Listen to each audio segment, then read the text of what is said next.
When Coach White's daughter confessed she'd fallen for the poorest boy in her class, he didn't get angry, he got curious. Every afternoon, he followed the boy's route home from school, his old car rumbling behind him. But no matter how hard he pressed the pedal, even at 20 kilometers per hour, he could never catch up. That's when he realized this wasn't just a poor farm kid, this was something else entirely. "Why are you following me, sir?" the boy finally asked one day, catching his breath on a dirt road lined with fields. White held up his speedometer.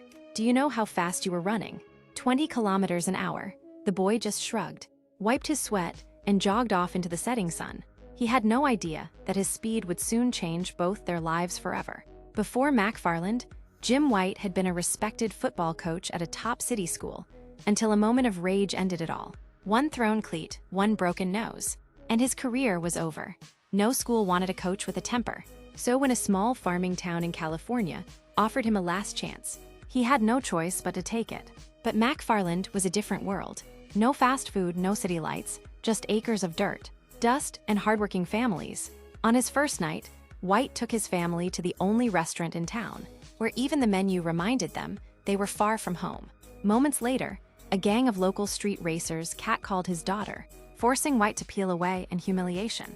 He wanted to leave the next morning, but he couldn't. Family came first, and jobs were scarce. At the local high school, the principal half-joked as she hired him, "It's not going to happen again. Right, Mr. White, because you're out of options."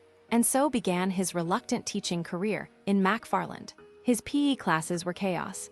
Students skipped to help on farms, mocked his name, and left before the school bell even stopped ringing. White stopped fighting back. He just wanted to survive long enough to save some money and leave. But something about the town began to change him. A neighbor gave him an old hen to welcome him. Another gifted him a sapling for his yard. "In 5 years, its shade will save your garden," they told him. White smiled, it was generous. But 5 years was more than he planned to stay. One day at dawn, while picking up groceries, White spotted his students, not in trouble, but working. They washed cars for tips, then left to work the fields before rushing to school. Kids just 16, already carrying their families' burdens. "They get here at 5, the store owner said softly, "then go straight to class." That week, White gave his students a simple running drill, and what he saw stunned him. They didn't just run fast, they ran like they were born for it. Lap after lap, mile after mile. No one slowed down, and in that dusty field, with the sun rising behind them, White realized something. He hadn't come to McFarland to escape failure, he'd come here to find purpose.